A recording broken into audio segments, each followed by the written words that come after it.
Hello everyone, welcome back to the channel. Thank you guys for being here. I hope you guys are doing well. To celebrate a very special occasion, I decided to make this video. So, marrying an American brought many changes in my life. I've learned so many things from my husband, and today I'd like to share some fun and very important things I learned that changed my life for the better after I married an American. I have my notes here so I can be better organized. I don't want to start talking all over the place, which I do sometimes. If you are interested in this video, I hope you can keep on watching. Alright, let's start with the first one. After marrying an American, I learned how to appreciate and enjoy that American dry sense of humor, which is very sarcastic, very witty, playful, and subtle. And you do have to think about these jokes to actually enjoy it. All right.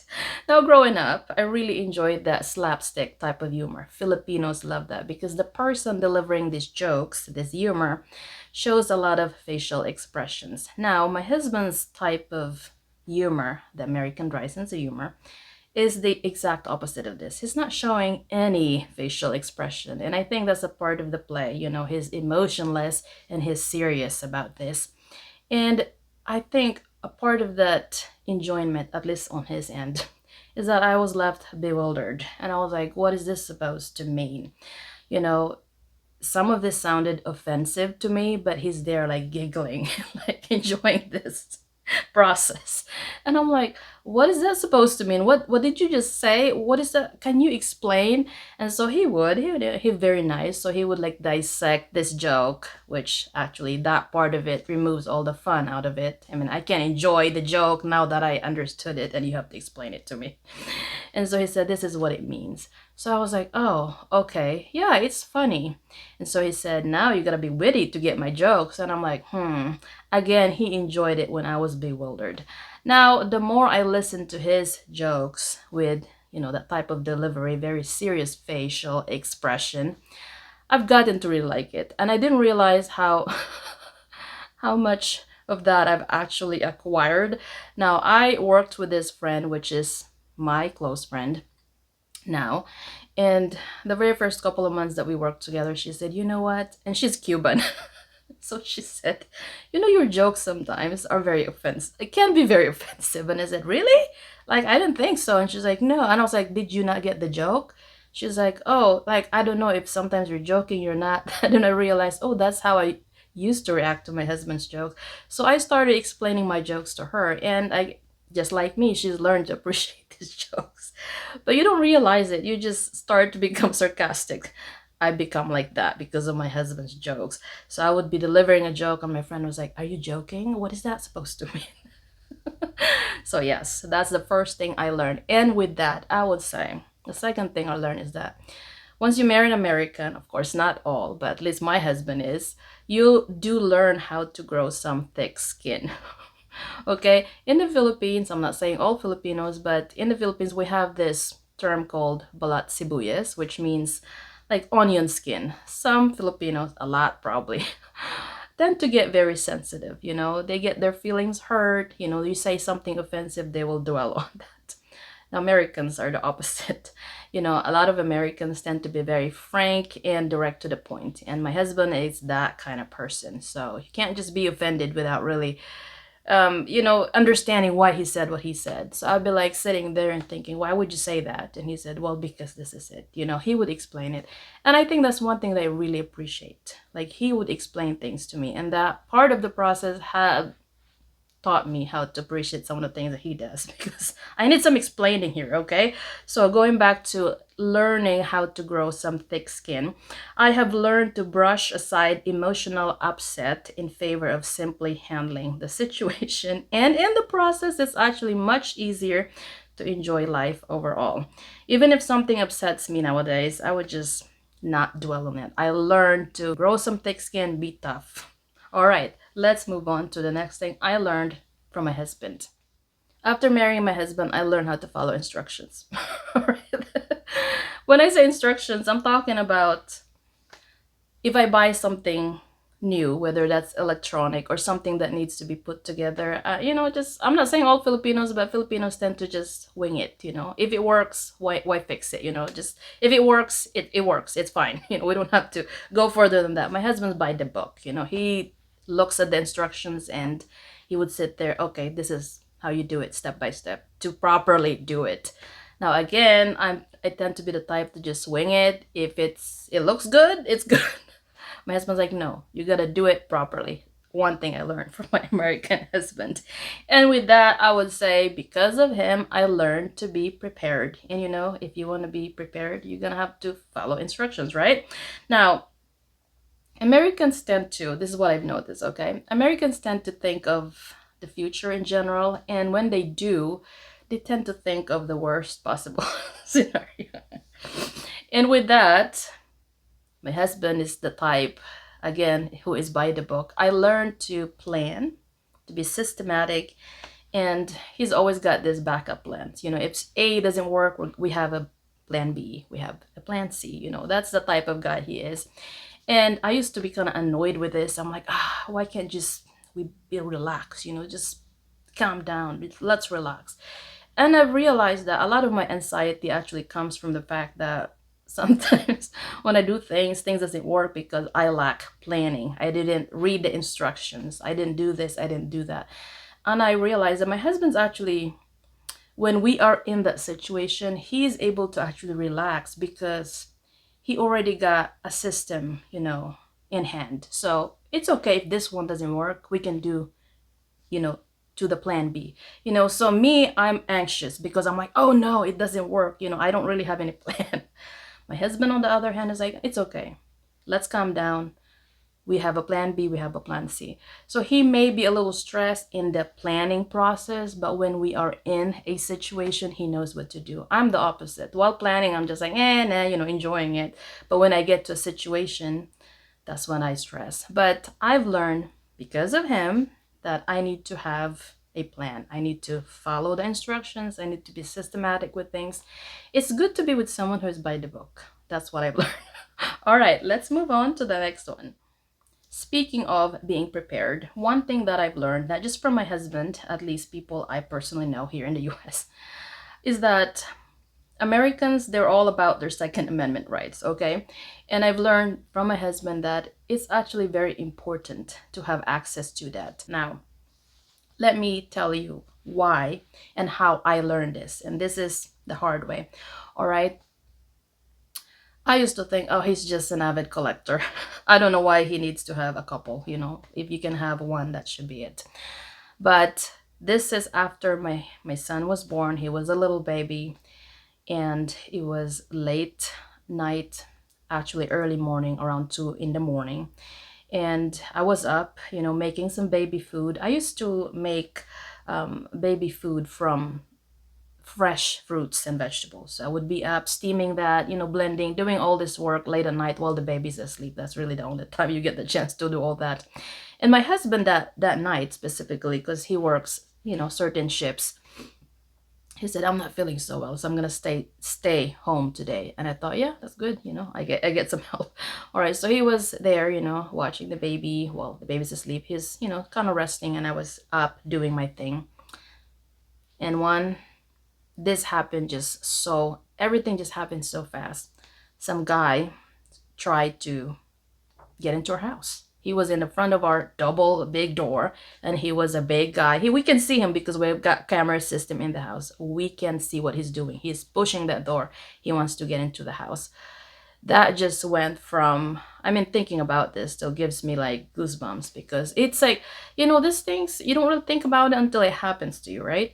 So that went from 0 to like 100 in like minutes. And he was there pushing, putting his body weight against the door, trying to get in the house. You can see the door because this door is a double door. We have this big double door. What I realized with double doors is like the center of that is not very strong. And he's putting all his weight on this. He's a tall man, big guy too. And this door started to cave. And man, I was there shocked, and I just stood up. My husband came, and he was in the room, and he said, don't say anything, be quiet, go ahead into the room, get on your phone, call 911. Of course, he got his, you know, you know, and he was there in the door at the other side, of course, inside, and he was telling this guy, you gotta stop what you're doing, and if you get into our house, you're gonna get hurt. And there was a struggle there because this guy was pushing, my husband was resisting on the other side, pushing the door, making sure that, this door doesn't cave in. And that was like a very surreal experience. I was on the phone with 911 explaining to them, and I don't know how long that was, because at least for me, it felt like forever. I was watching this guy, because the master bedroom in that house, which we no longer have, right next to that is another room, and we have the camera system there. And I was watching this guy, and my husband, of course, I can hear him saying, you're gonna have to stop pushing that, because if you get into our house, I'm gonna have to do whatever it takes to protect my family, and I am armed. And I was actually, this is, I guess, the time that I actually got to really know my husband. He was surprisingly calm. And I was here shaking, and I was in the master bedroom, technically kind of safe, So I don't know how long that took. The cop finally came, and the guy, they apprehended the guy, and it was maybe 5 minutes before the guy actually went down, because this house was an older 1970s house. It was a split level, so he had to kind of go down the stairs to get off the actual property. But that was such a surreal experience, and I realized that it's really good to have something to be able to protect yourself. And I was just thinking about that, and I realized God is really good, because if my husband wasn't home, I mean, he could have easily gotten into in the house. And I mean, I was not prepared for this. There are, weapons in the house, but they were not in close proximity. I was in the kitchen. We didn't have one in the kitchen. It was in one of the bedrooms. So I thought, you know what? My husband was right. We should have some somewhere. This was a big house, actually quite big for 3 people living in the house. So after that, my husband installed some areas, like the kitchen, for example, where I can have easy access to this. So I was somewhat resistant with the idea of carrying one whenever I went places. I've learned how to, really embrace that. It's good to be able to protect yourself. And you never really get to appreciate that until you get into that kind of situation. All right, I think that's a very long story. We'll move on to the next one. And with that, I would say, because of my husband, I guess a lot of it has to do with his background. I've learned how to be aware of my surroundings, to pay attention.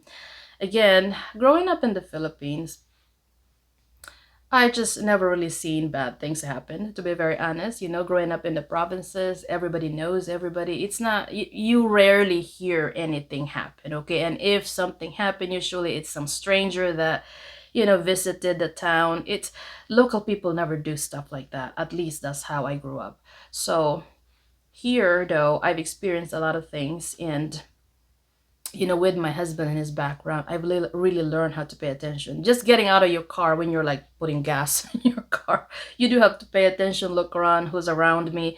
Because again, I have not so good experiences with that either, with people, harassing you, asking for money. And again, I can go on another story on that, but I'm not going to make this video too long. But yes, because of my husband, I've learned to be aware of my surroundings and to be mindful, to pay attention. Because again, things can escalate from 0 to 10 without you realizing it. All right, I'm going to move on to the next one. So after marrying my American husband, I learned that there's so much more to America than what I saw on TV. And one thing that I've really come to love, and I do this occasionally, my husband thinks a little strange, but I loved it. I just really love it, is the dirt roads.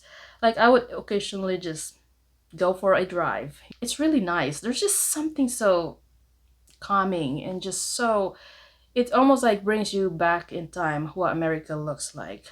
And that really, I really love. In fact, if you are on Facebook, there's a group on Facebook called Dirt Roads.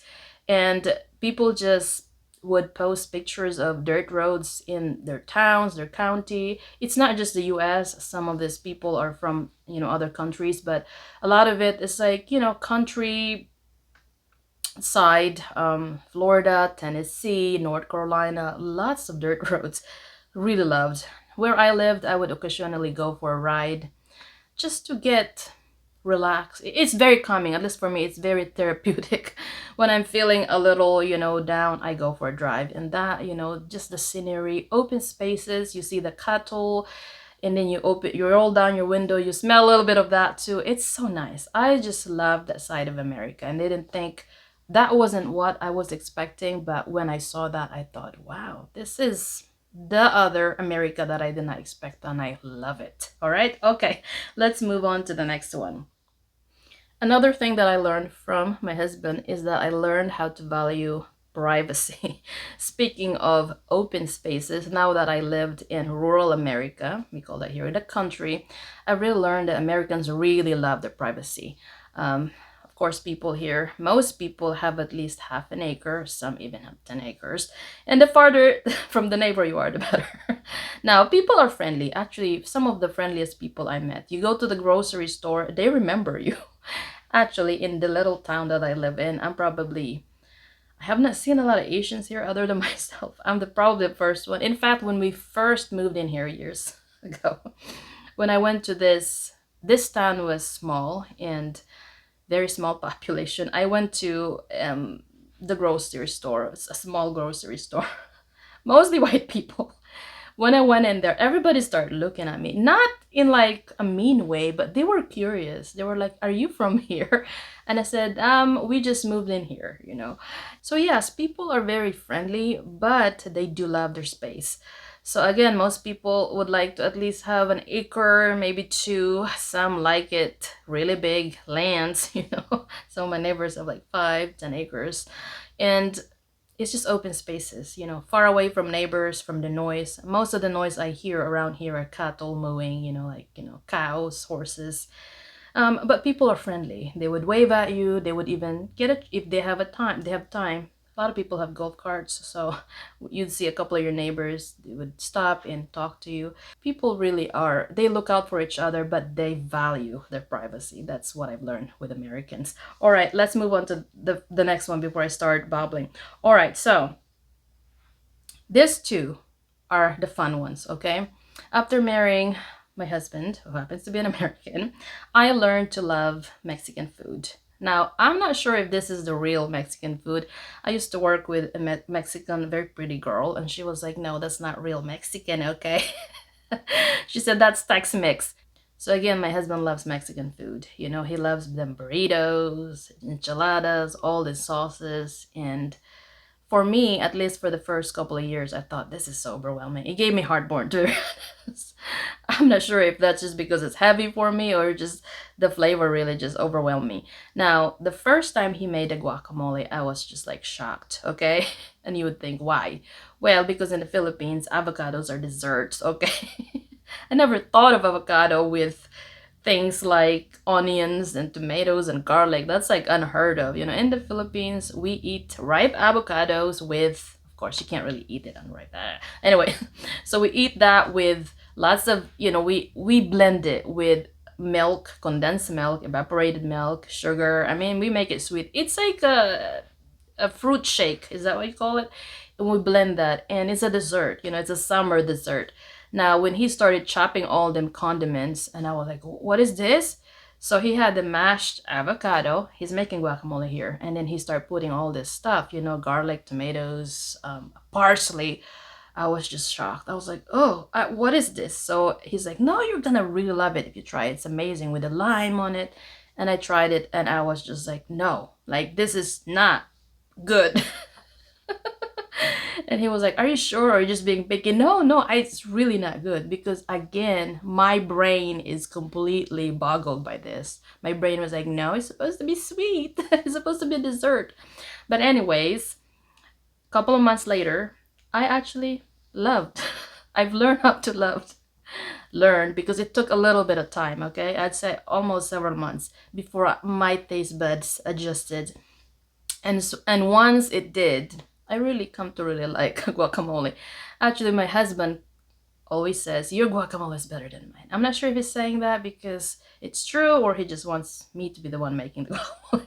But I mean, I really learned how to love this. Now, actually, every time we watch like MLB, the big games, I make that with chips. You know, that has to be a part of, you know, the celebration or watching the game. Anyways, tailgating, is that what you guys call it? Anyways, that's always a part of the menu. And the last on my list, one thing that I've learned how to love, and I say learn because it did took me a while to understand this one.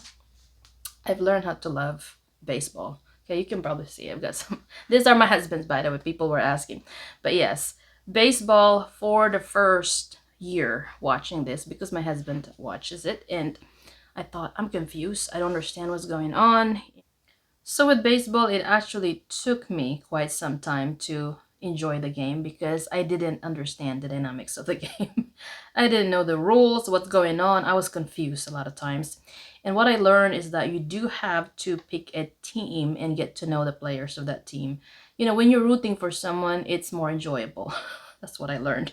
And my husband is a big fan of the Atlanta Braves, and he said, you know, a family who roots for the same team together stays together, according to him. But you know what? Kidding aside, I really do like the team, especially when they do that. Oh, you know, that humming, you know, it's so cool. And I was like, oh, nice. And of course, now I know all the players in that team.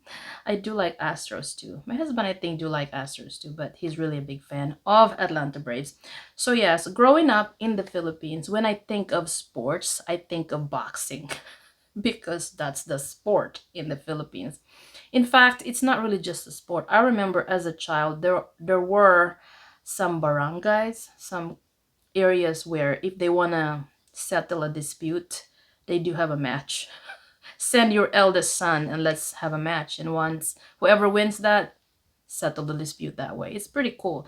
So I grew up watching boxing as a child, not just in real life, but also, you know, on TV. And of course, you probably are familiar with Manny Pacquiao. So Philippines are big on boxing. Basketball is big in the country. So we're not really, in the Philippines, we're not really big on baseball. But of course, I'm introducing baseball to my family. I'm telling them about baseball, sending them clips, you know. I think my brother-in-law is starting to get to like baseball. And of course, I'm like, you root for our team, Atlanta Braves. So he was like, okay. I think most Filipinos who knows and likes baseball, the only team they really know is the Dodgers. You know, that's a very popular team in Asia in particular. But I didn't realize how big baseball is until I found out that Koreans and South Koreans and Japanese like are really big on baseball. So it's a very big sport. So those are the things that I've learned from my American husband, and all of these things really changed my life for the better. All right, so I'd like to take this opportunity to thank my husband for everything. You know, we're celebrating our wedding anniversary this month, and I want to say thank you, Chief, for marrying me, for loving me, and for everything that you do for me and for our family. I really love you so much, and happy anniversary. Bye, everyone. I'll see you in my next video.